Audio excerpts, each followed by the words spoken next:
time has come, we're gonna take it back. Just wait and see. Don't tread on me.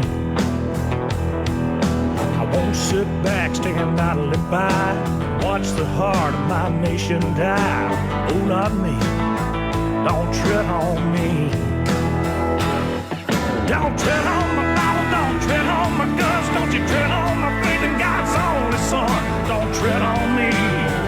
Don't tread on me. Hey everybody, this is John Marietta, and I am the Hillbilly. And today's show is being brought to you by Monarch Windows and Doors, Mauser's Garage and Tire Center, PatriotsOnline.com, Fayette County Recovery Storage and U-Haul, Country Motor Sales, Tactical Civics, Solid Foundation Ministry, New Life Free Methodist Church, Highline Motorsports, Solid Gun Owners of America, Hillbilly Jon Radio on YouTube, John Marietta for We the People, and the Ink Spot in Connellsville. And I have another one, Ghost Monk's Auto Body and Repair. Go see the Monk. He'll take care of you. The phone number is 724-425-6461. Hopefully I don't get him too busy because I'm in line to get some things done out there, and hopefully I don't get him too much business. So, but anyways, hey, I wanted to start out with this because we're in a battle that here, and I want people to understand. Proverbs 24:16 says, "For a righteous man may fall 7 times and rise again, but the wicked shall fall by their own calamity." We know that in the Old Testament, 7 means complete or continually. The verse reminds us that all through the plots of although the plots of wicked against the believers must be temporarily successful, but they will not succeed in the end. Godly people do fail and sometimes fall into sin. Falling is a fact of life. If you're not a failure, you're not a failure for falling. You only truly fail if you refuse to get back up. Mm-hmm. And when you think about that, I always think of the Rocky movie. He just kept getting back up, and then finally he wins. Just as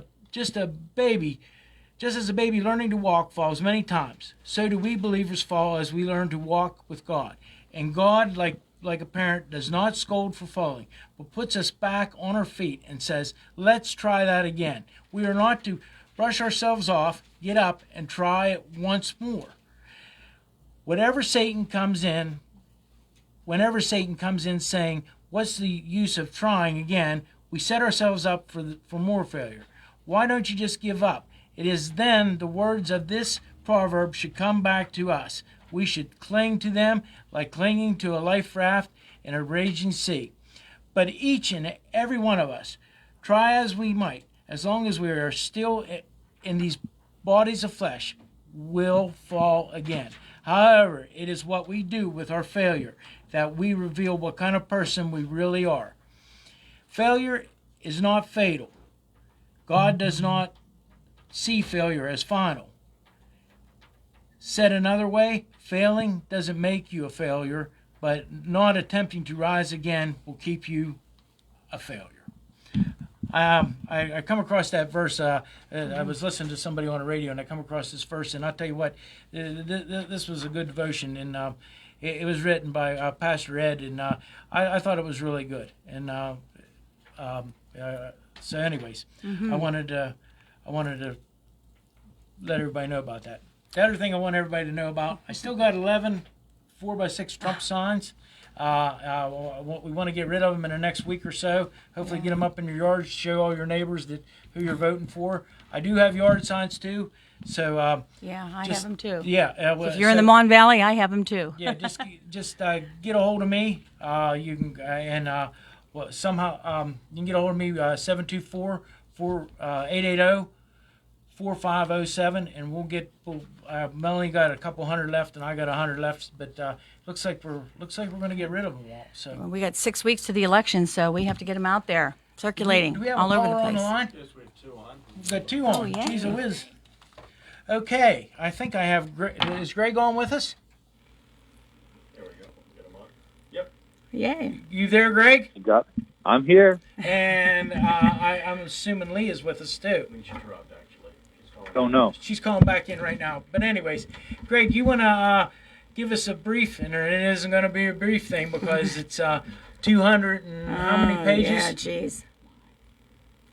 Yeah, basically, filing. It's actually getting filed, served today, and then it's a Supreme Court case from 24 petitioners across the state. We've got John, Marietta, Gino Gallo, and Melanie Patterson from Fayette. And then we have plaintiffs from Delaware County, Chester County, Westmoreland County, Washington County, Armstrong County, Lancaster County, Montgomery County. Mm-hmm. So these are people that have been working across the state. They include candidates. In Clarion County. Huh? Marty's. Clarion County, yeah. Yeah, Marty's from Clarion County. Yep. Oh, that's right. Marty's. I had him in as the Commonwealth Court, the Commonwealth of Pennsylvania, because he's running for U.S. Senate, John. Okay. Oh. But I'll put the Clarion County in. So we've been working with the clerk for the Supreme Court to make sure the document is fully compliant, and then we'll be serving it today. I know it's 4/22, but we served today, and it's being submitted tonight for printing. So it'll be printed. It's 285 pages, and it's got exhibits A through Z, and then AA through II. So it's got a lot of exhibits. Pretty strong stuff. Pretty strong stuff in there. So the key element of what we're doing is the DOJ has implemented what they call a deferral policy, but they will not investigate election fraud, any reports of election fraud before, during, or after the election until after it's certified. So it's a clear violation of federal law, constitutional law. And, among the documents and the exhibits, as we show in our very first exhibit or appendix, we show internal memorandum amongst the former U.S. Attorney General Barr and former head of the the election integrity branch, which was Richard Pilger. And we show communications between them and emails that were obtained in a FOIA that they knew it was against federal law. So Bill Barr directed no investigations. Richard Pilger and other people said, "Hey, this is not a good idea. It's a contrary to federal law, and if anybody challenges us, we're going to lose." So that was during 2020. So we could have done this back in 2020, 2021, but because they clearly violated the law, and I'll explain why we didn't do it until now. So what happened was what they've done is they've worked very hard to keep these cases out of the Supreme Court's and the court's hands by using a policy internal, which is a politically motivated and politically partisan policy. They violate the law on purpose. And it's clear that they violated the law on purpose to change the outcome of the election. What that does is when everyone said there's no evidence of election fraud, they were quoting Bill Barr. Now, Bill Barr, in the emails, knew there was evidence of massive election fraud. So what he did to counter that is he came out with a comment 2 days after we filed the mass charges of massive election fraud. He's a lawyer, and he used lawyer words, and he said there's no widespread election fraud. Right. Mm-hmm. You see what he did? He said, there's no widespread election fraud, so we're not going to investigate, even though he had evidence of massive election fraud in multiple states in his hands, which all are a matter of FOIA. William Barr and the Department of Justice had evidence of massive election fraud in Pennsylvania, Michigan, Wisconsin, Nevada, Arizona, Georgia, and elsewhere. We have all the affidavits. We have all the evidence of massive election fraud.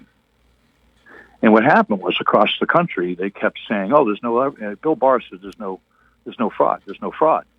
There's no evidence. There's no the DOJ says there's nothing going on, so and they're not investigating, so everything's fine. So everyone that attempted to bring that to the courts, most of which were subverted by George Soros money and Zuckerberg money. Before the election, they had seated specific judges in specific places. Those judges were waiting for us all over the country. So when we went into the courts, the judges who had been seated as political entities and not, in my opinion, not really judges, corrupt, they said, nope, can't. You have no standing. We don't have jurisdiction. You have no evidence. Even though we had the evidence, they said, well, the DOJ says there's no evidence, so we're going to take their word instead of yours. Well, the DOJ planned that. DOJ didn't want to show any evidence because they knew anyone else who brought evidence, they would counter them. So that was number one. The other issue was that they said plaintiffs, we had no standing. And it's a very difficult thing to get over, and it takes a lot of time. So in the Supreme Court, what you need is three types of standing. They call particularized harm, concrete harm, and imminent harm. And those standards are all very, very high in order to meet. So when people like Ken Paxton in Texas versus Pennsylvania and other esteemed, attorney generals and, people that attempted to go to the courts, even though they were attorney generals and they had evidence of massive election fraud, corrupt judges, and they were corrupt, by the way, said, well, no, you may be the AG, but you don't have any evidence and you don't have any standing because the DOJ says there's no evidence. And that's why in over 60 cases with Trump, I think I believe it was 68, virtually all of them just came back and said, you have no evidence, you have no standing. And it was all a result of a plan by the DOJ and William Barr, Rosen, Merrick Garland, to subvert the election and steal it. And actually, in essence, commit a coup d'etat. Mm-hmm. So we have all that evidence. We have all their internal correspondence. So what we've been doing for the past 4 years is what we call putting litigative stakes in the ground. A litigative stake is basically a demonstration that the court is corrupt. The rulings across the state were horrendous. They were so egregious and so outrageous that as I wrote this Supreme Court case, and I'm sitting here with Renee Mazer, who is a licensed attorney, UPenn grad, and she's filing pro se, so she's able to work on the case pro se. So we're all pro se.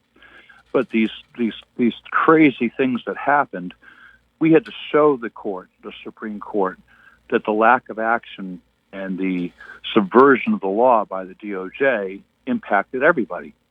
So in Fayette County, John Marietta, Gino Gallo, Melanie Patterson, we had a large list of petitioners who challenged the election and said, hey, we want to see recounts. We didn't need any evidence of fraud, but Judge Leskinen said, well, you don't have any prima facie evidence of fraud, and, the DOJ says there is no fraud. There's no fraud in the elections. If the DOJ doesn't say there's fraud and the DA won't investigate and the Pennsylvania Attorney General won't investigate, then it doesn't matter. What the courts were doing is they were saying, we don't care how much evidence you bring. See? Mm-hmm. You follow me, John? I just want to make sure you guys follow me. Yeah. So Leah's on the line now too. So yeah, I'll just quick. So I'm using Fayette County as an example, and in John's case, we went in, we found evidence of fraud. We said, hey, there's I think it was a 20% error rate on the mail-in ballots. And we said, look, if you only gave us 187 mail-in ballots out of several thousand, and because the 187 you gave us had 41 errors. And we don't even know how many of the ones that were missing. And we don't know if these are the best ones you got, but we know there's a 20% error rate here. And that was just for your race, John. That wasn't for everyone's race. Had they allowed us to look at the other races, there might have been, 50% error. We don't know. But we had at least 20% error. That's one of the things that people maybe not understood. We probably could have got a recount for just my race, but I wanted a recount for the whole ballot. Yeah. And that's one of the things that they didn't want to do, because now you're talking about many people that it could affect instead of just 2 or 3. And that's Right. And I felt that that's what should be happening. But anyways, go ahead, Greg. I didn't mean to cut you off. I know Leah's on here too, and Leah's done a lot of work on this also. So Yeah. I'll only be another 2 minutes. So we had to show is that wasn't just Fayette County, but we had evidence of massive fraud in all the counties I just mentioned at the beginning of the call. Hardcore evidence, testimony, witnesses, affidavits, video, audio, votes. They haven't reconciled a single vote in Pennsylvania in 4 years. Not one has been reconciled. So we had to bring this evidence. So that, was one part of it. Then we put litigative stakes in the ground, of harm. People that Leah Hoops, myself, Brian Yanoviak, yourself, we were all retaliated against. We were threatened with criminal investigation by Pennsylvania Attorney General Shapiro. He threatened to investigate Leah and myself. He said we were under investigation for election fraud. So, people lost their businesses. They lost marriages. That's called harm. So we had to show all the harm that happened, over these years. So that we had to show particularized harm to you, John, and we had to show concrete harm, which was money. It cost you money. You spent a lot of money in legal bills, and so did everyone else. And then you had to show what they call imminent harm. So from an imminent harm perspective, we got Marty Selker running for U.S. Senate, and we have multiple candidates who are petitioners. People are waiting for courts to adjudicate their cases, which you're still waiting for recounts, John. We have a breach of fiduciary duty. We got all kinds of cases there that have been delayed up to 1,072 days because the courts don't want to hear them. So what they've done is the courts, every time we go to court and we actually get into court, we win. Leah Hoops and myself won in Philadelphia in the defamation case against Trump and us, using the truth as complete defense. Every time we get into court, we win. So now they don't want to. They know when we're going to go in, we're going to kick their heads in. So what they do is they just don't hear the case. So we have cases that have languished for 690 days as the minimum one, 700 days, 800 days. They won't hear any of the cases, 300 days. John, the election, we're still challenging the election of May 2023, and they just won't hear the case. So we had to show that to the court. So we had to show all of this to the court. And one of the most amazing things I found, and I'm going to close with this, is that, I was using this 280-page filing with over hundreds of thousands of pages of documents that, we had to go through. Hundreds of thousands of pages. The FOIA responses alone were like 10,000 pages. Jeez. So I've been using advanced AI to go through and process all these things. So one of the things that occurred to me is I asked the AI, I said, hey, look, did the DOJ use AI against us? And it came back and said, yes, they did. Oh. The DOJ used AI to redact documents, records, and they weren't the only ones. The state uses it. Our government has been using AI that didn't even exist to the public 4 years ago. They were using AI to suppress and obstruct investigations. Wow. And we put all that, and it's all in there. So this case is going to the Supreme Court, and it's the first of 3 cases. This case specifically says, Supreme Court, you have the authority, the power, under the Article 3 of the Constitution, to order the DOJ to do their jobs and follow a federal statute and investigate election fraud. Where that's going to make a big difference is right now when they commit election fraud before the elections, they're letting illegal aliens vote and so forth. Well, without any investigation, there's no pressure. Everyone gets a free pass. They're sitting there going, hey, the DOJ is never going to investigate until after we win the thing, or we say we won. And then after we certify, despite there being any fraud, and what everyone says is, well, the Department of Justice says there's no fraud. Of course, they didn't investigate any fraud. That's the excuse they use. So we're going to take that away from them. So anybody who's listening to this was intending to commit fraud or is committing fraud based on someone ordering them to do it. An example would be mailing out mail-in ballots to someone they know is not a citizen and a qualified elector is a felony, class 3 felony. Each count, which means each ballot's 3 years in jail. So anybody out there that's intending to send out mail-in ballots illegally, which the state did, in Texas they just sent out 200,000 mail-in ballots that they knew were illegal to send out. They're now going to face felony charges. And what we think is that's going to make a pretty big impact. And when we bring our other cases, which we are going to bring, we have all types of election fraud all over the country, they won't be able to certify the vote, because by law, until every single election fraud report is adjudicated, by law, they can't certify the vote. So it's been allowing them to certify the vote is the fact that the DOJ says there's no evidence. They don't investigate. So now the election, to wrap this up, our election is not over on November 5th and 6th. On November 5th or 6th, they're going to announce Kamala Harris won. Guarantee it. I'll bet money on it because they already said that's what they're going to do. And everyone's going to say, what do we do? Well, the election's not over till it's certified. Governors submit certification on December 17th. Congress certifies the vote on January 6th.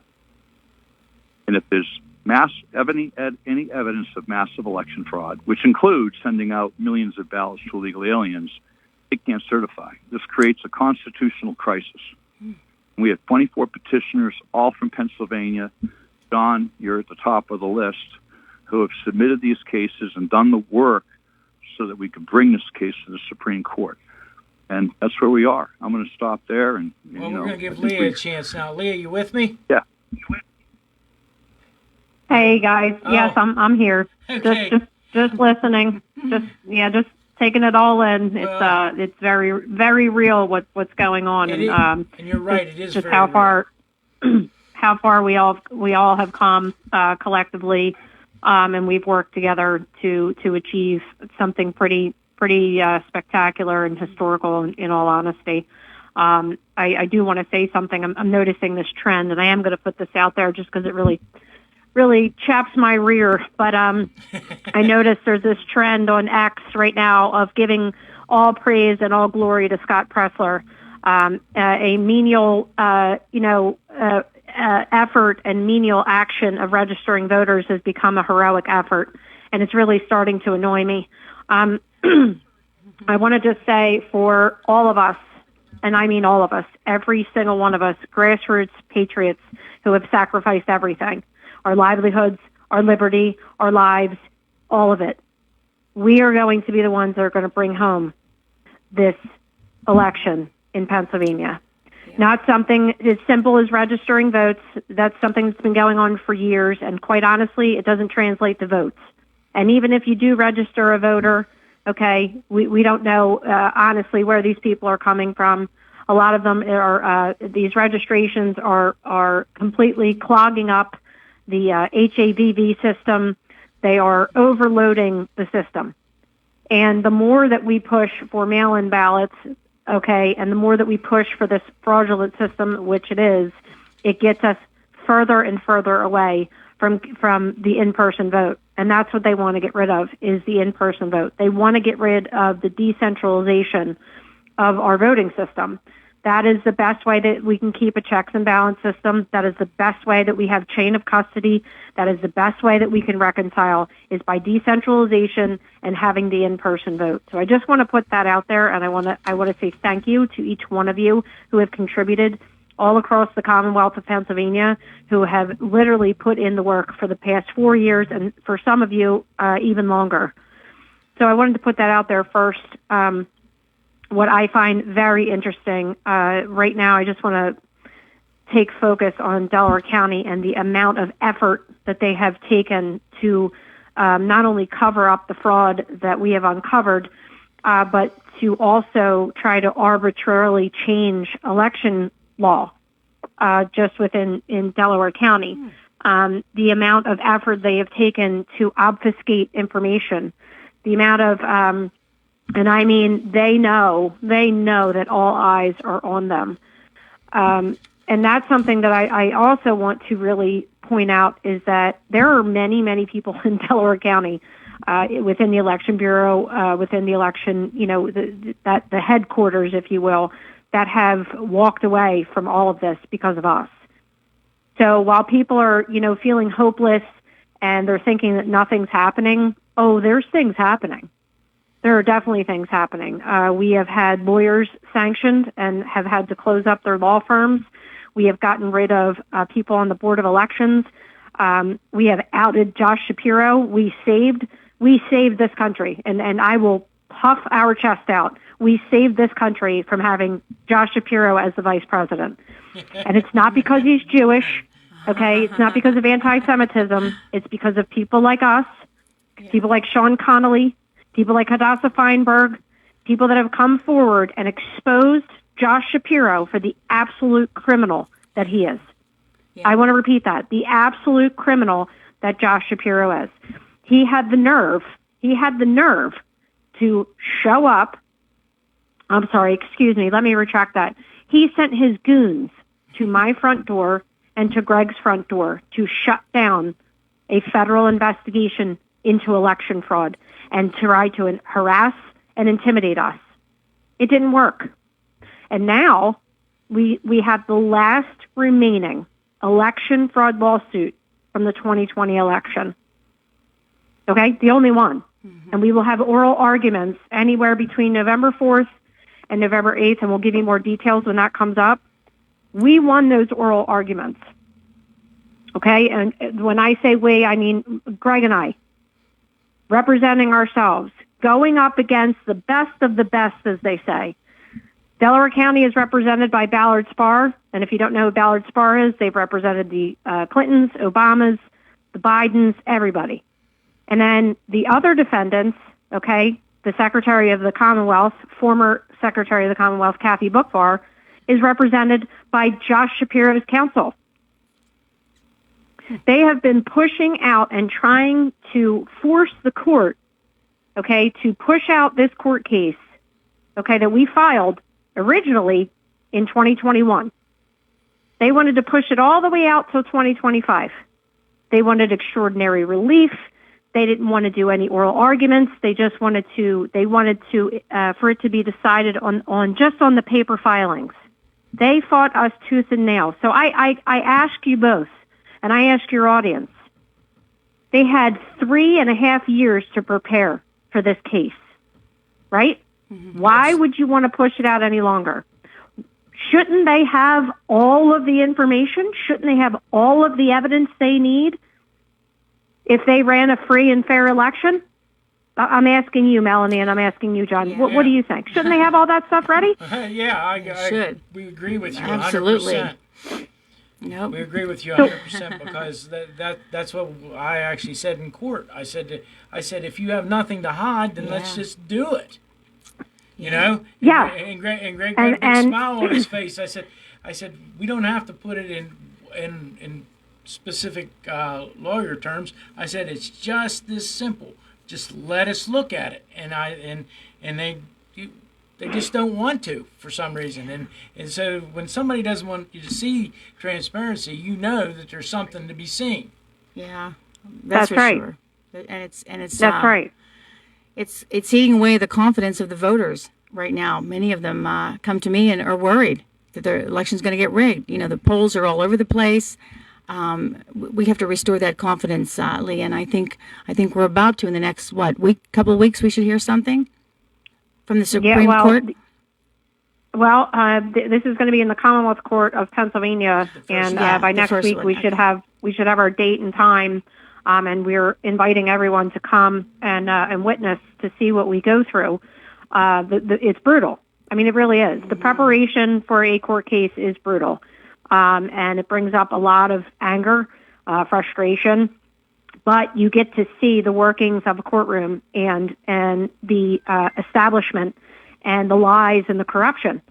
So I say, if anything, it would be very good for people to see what we go through. And, I want to talk about that because I keep hearing about all the cases that Trump lost. Trump lost 68 cases. Trump lost, first of all, he couldn't even get past latches or standing in most of the cases. And also, not to mention the fact he had corrupt RNC lawyers so-called representing him. Yeah. They tanked those cases on purpose. We know that for a fact. Yeah. Yep. On purpose.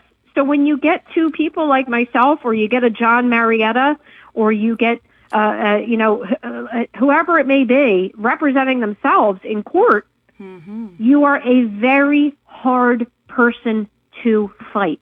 You're a very hard person to defeat because you can't be bought, right? You can't be compromised. You're telling the truth. And we have changed the game. That is another thing I want for everyone to understand. We are changing the game. We are changing the politics. We are changing the court systems. We are changing how everything is done in this country. They are exposed, and they can't hide.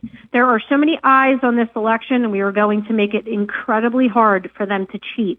You need to vote in person. Please tell your audience, do not vote by mail, and please show up to the polls.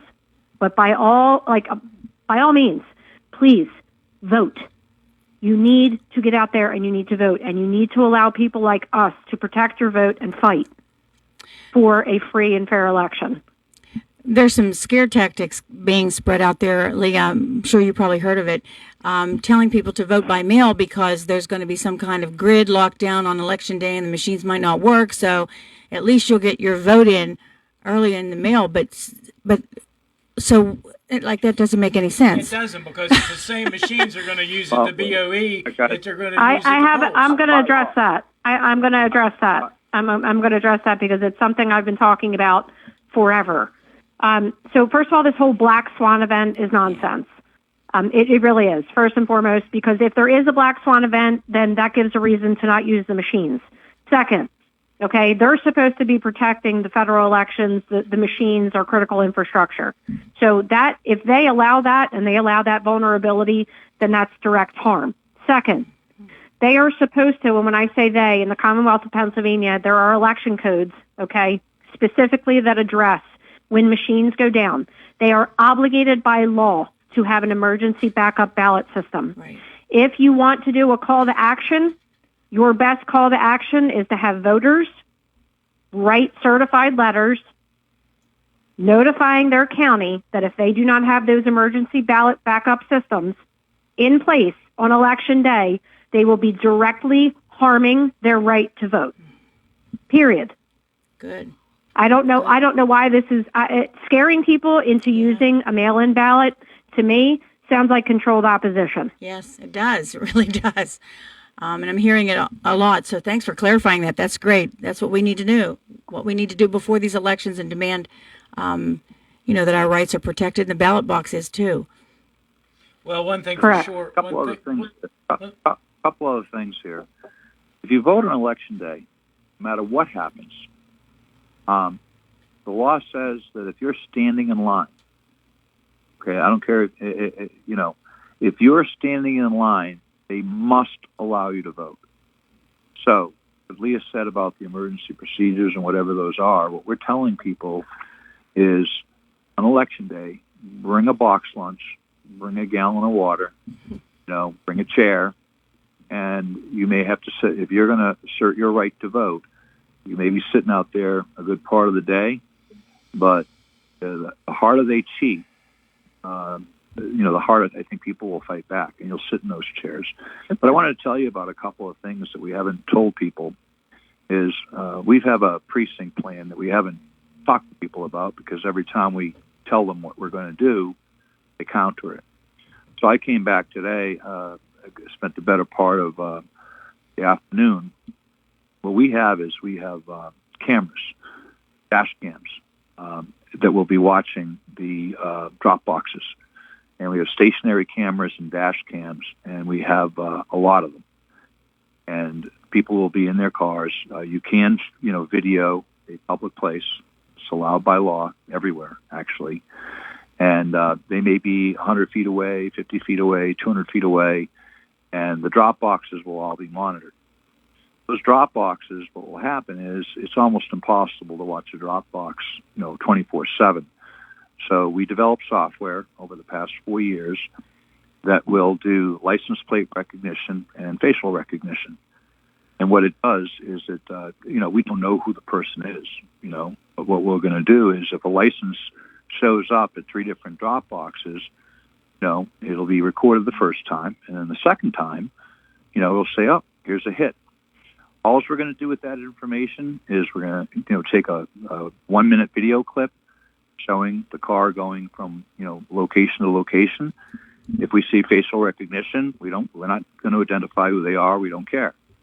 The reason for the Supreme Court case is that evidence will be provided to the DOJ immediately, and they are required to investigate. So that's the reason we're filing this case first, is because we're not going to play, super secret squirrel or FBI agent or whatever. We're going to leave that job to the professionals. And there's a lot of good people. Nobody joins the FBI to be a bad guy. No one becomes a U.S. attorney and goes through all those wickets to be a bad guy. They want those cases. They want to go and they want to investigate. What was holding them back was the Attorney General, which is Merrick Garland, and that's why we're suing him. We're going to say, let the federal workers do their jobs. Let the Secret Service do their jobs. Let the U.S. Postal Service inspectors do their job. We have some of the best public servants in the world. And I want everybody there that's listening that's in a special position, whether you're a U.S. Postal Service inspector, a Secret Service special agent, a Pennsylvania Attorney General special agent, or an FBI agent, and you've been thwarted from doing your job. What we're doing with this lawsuit is we're putting the ability for you to do your jobs back in your hands. And you are going to get reports of Dropbox crimes. You're going to get reports of these crimes so you can do your jobs. That's all we want. The ability for the federal servants that serve our country so well to do their jobs. The other thing we're going to do, and we've been doing in our group, is we've been challenging mail-in ballot applications that have been going to people who are not qualified electors, who aren't citizens, who have moved, any number of reasons. We have multiple databases that we're working with, and we've assembled lists of tens of thousands of people who are not allowed to vote in the counties they're registered in. We have tested it. We've been working on it for the past couple of months, and what we did is we submitted letters to our county and another county just as starters, and we said, hey, these people shouldn't get mail-in ballots, and we're going to challenge them. If before the election, we're going to challenge these people. We're telling them in advance, because right before the election, if they actually have a mail-in ballot, it would be $10 per challenge, very expensive. Mm-hmm. We have people who will fund that. That's what Elon Musk said. He would put up to $45 million for a day, by the way, to do these challenges. So we have the money to do the challenges, but we said, hey, let's not do that. Okay? We're not cleaning the voter rolls. We're saying that, this person reported that they applied for a mail-in ballot. And by the way, these people aren't doing, the people in question, most of them aren't applying for mail-in ballots. Someone's doing it for them. Mm-hmm. So we go in and we say, hey, we got this mail-in ballot that this person shouldn't be mailed. It's a felony to mail this person a mail-in ballot and potentially allow them to vote. So what the county did in our county, they denied it. They said, we can't clean the voter rolls. And we said, we're not cleaning the voter rolls. We're just telling you, we're telling you in advance. We're just going to challenge them. So they hemmed and they hawed, and they said, no, we're not doing that. And as of last week, on Friday, they had cleaned them all off, and they had removed those applications.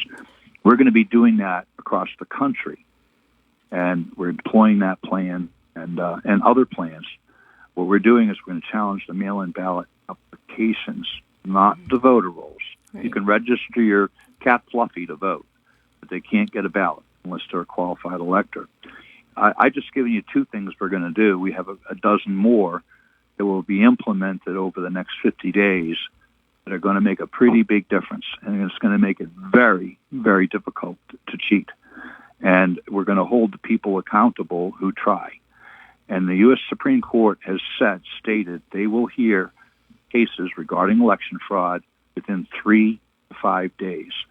So by the time this gets to them, it's all printed up. They'll have an advanced copy by tomorrow, and Attorney General Merrick Garland will have a copy by tomorrow.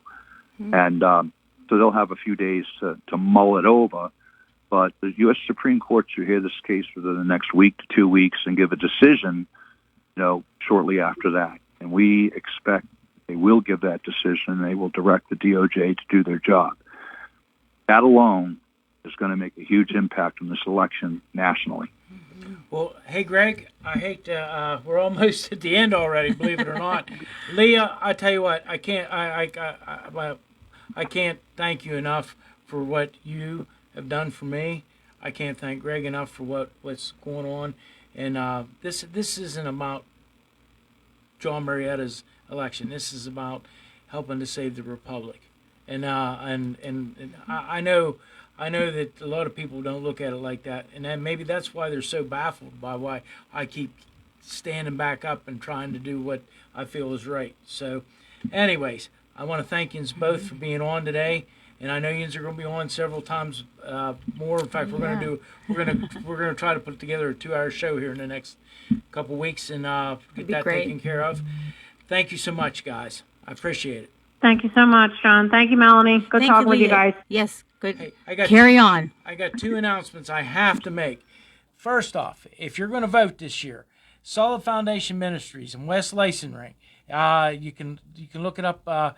Melanie always forgets to give me the address, but they're going to have a prayer for the presidential election on November 5th. But they're also going to this Thursday evening, no matter how, if you're saved, if you're unsaved or unsure, you're welcome. That's the way she put it. If you're afraid about the results of the election and the future of this nation, you're welcome to come out. And it'll be for it. It's going to be. She never gives me the time for these things. Oh, it's 6:00. She's always early. I get in trouble with her. Is that this Thursday? That's this Thursday, the 26th. It's Solid Foundation Ministries in West Lasonring. It's on top of the hill, and they're going to have a prayer service for our elections. And I really want everybody to come out for that. The other thing we got going on is this weekend at the Connellsville Historical Park. We're having a pork and corn roast. It's a We the People. We put rally, but it's more like We the People picnic. And you can watch the football game if you want. It's going to be. We're going to start at 1:00, and it's going to go to 6. This is mostly to sign petitions for the Krause family, to try to save their business in Dunbar. We're in a fight down there also with that. Greg's getting involved in that, so this is going to turn real big. But what we're doing is we're having a hog roast. There's going to be pastas. There's going to be all kinds of food. We're going to have, and you can eat a hot dog with me if you want. So I think it's going to be a good time. So put on your Trump shirt and come to Uniontown. Okay, now I only got 30 seconds and Nick's already playing music. On this road called life, you have to take the good with the bad. Smile when you're sad, love what you got, and remember what you had. Always forgive, but never forget. People change, things go wrong. Just remember, the ride goes on. God bless each and every one of you, and God bless America. I'm John Marietta, and I am the Hillbilly.